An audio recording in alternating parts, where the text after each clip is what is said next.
তো ডিয়ার ভাইয়া, নাম কি? নাম দুর্জয় চন্দ্র দাস। দুর্জয় চন্দ্র দাস। বাড়ি কোথায় জানো? বাড়ি জেলা বরিশাল। আচ্ছা। জেলা বরিশাল। আচ্ছা পটুয়াখালী। আচ্ছা, বুঝতে পারছি। জেলা বরিশাল, থাকে পটুয়াখালী।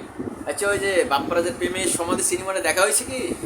না, ওই বাংলা ছবি এখনো দেখিনি। বাংলা ছবি দেখো না? নায়ক ওই পটুয়াখালীর কিং মিস্টার কি যেন নামটা কি যেন?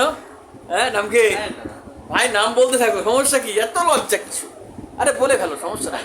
না, বলে ফেলো না। আরে মিয়া, আমি আজকে তোমার সাক্ষাৎকারই নিয়ে দেবো এবং ইউটিউবে দিয়ে দেবো, কোনো ব্যাপার না। ইনকাম হলে তোমার দিয়ে দেবো। বলো না, না, তোমার না, নাম আমার কি? ইনকামের কোনো টাকা বলো লাগবে বলো না। বলো, তুমি একটা স্মার্ট ছেলে, ইস, বিশ্বাস করো। না, না, ম্যাডাম, মেয়েরা দেখলে পাগল হয়ে যাবে, একদম পুরাই পাগল হয়ে যাবে। আয় না। হ্যাঁ, আজকে আমি এসেছি আড্ডা দিতে পটুয়াখালীর এক ভাইয়ের সাথে। এটা হচ্ছে উত্তর পানগাঁও, একটি ছেলুনিতে বসে আছি। ভাইয়ের বাড়ি পটুয়াখালী জেলা সদর, পটুয়াখালী থানায়। খুবই ভালো মানুষ, অল্প বয়সে বিয়ান সাহেবের প্রেমে পড়ছিল, কিন্তু সে বাপ্পারাজের মতো, নায়ক বাপ্পারাজের মতো একজন ব্যর্থ প্রেমিক। শেষে প্রেমের সিনেমা, যে প্রেমের সমাধি যে সিনেমাটা রয়েছে, সেই গানটা গাইতে গাইতে সে পটুয়াখালীর যে নদী আছে, নদীর ধারে হাঁটতে হাঁটতে হাঁটতে হাঁটতে ঢাকায় চলে আসছে।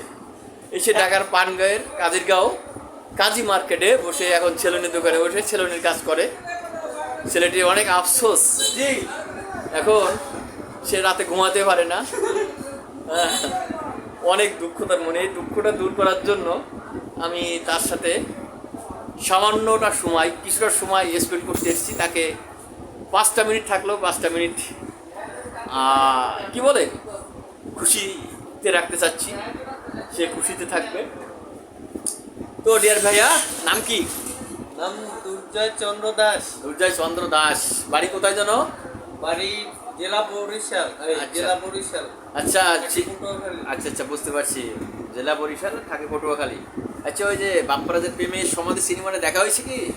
না, ওই বাংলা ছবি এখনো দেখিনি। বাংলা ছবি দেখো না? নায়ক ওই তোমার বাপ দাদার আমলের ছবি, ইয়ো। ঠিক আছে। তা এই প্রেমের সমাধির যে সিনেমায় যে বাপ্পারাজের নায়িকা চলে যায়, তখন বাপ্পারাজ কি কাঁদে নদীর ধার দিয়ে। তা আমি শুনেছি যে ভাই আপনারও নাকি সেম ঘটনা ঘটছে জীবনে।